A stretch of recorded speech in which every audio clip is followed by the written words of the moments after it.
Chaque communauté, comme tout groupe organisé, est régi par un ensemble de codes et de lois auxquels adhèrent les membres qui la constituent.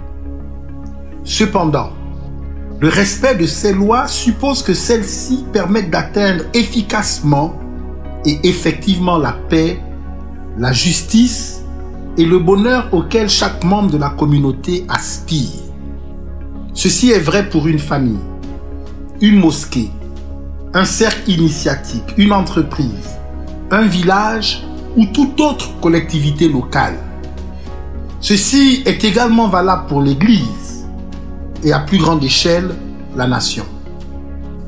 Aussi, la Constitution, loi suprême dans un pays, devrait être le reflet des valeurs partagées et des lois que nous nous donnons à respecter.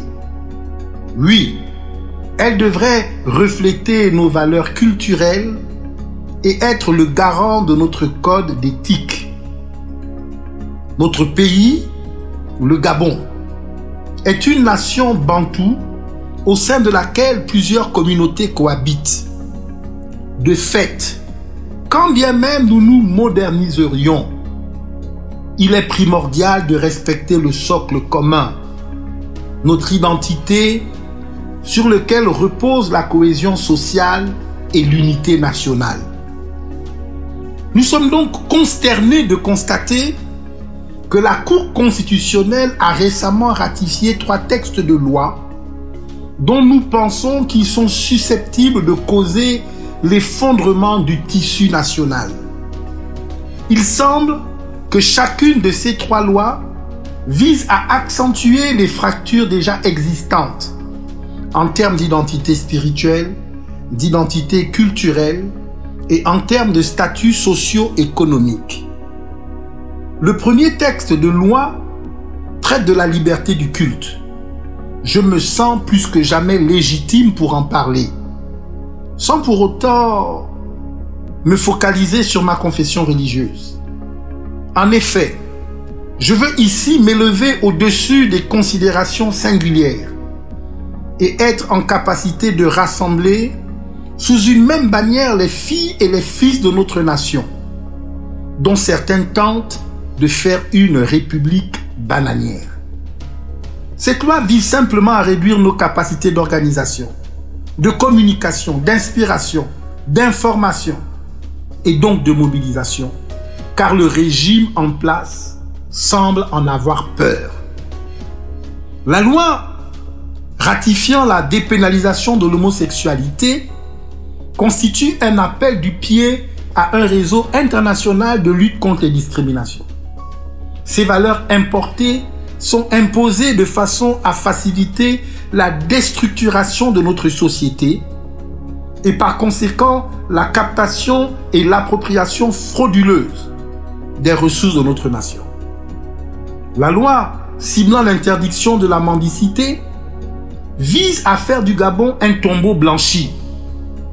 J'utilise cette expression à dessein pour dire que cette atteinte à nos libertés individuelles vise peut-être à donner l'illusion de la prospérité financière en empêchant les victimes du crime patrimonicide condamnées à la paupérisation qui en découle de mendier les miettes d'une manne économique et financière qui leur revient de plein droit.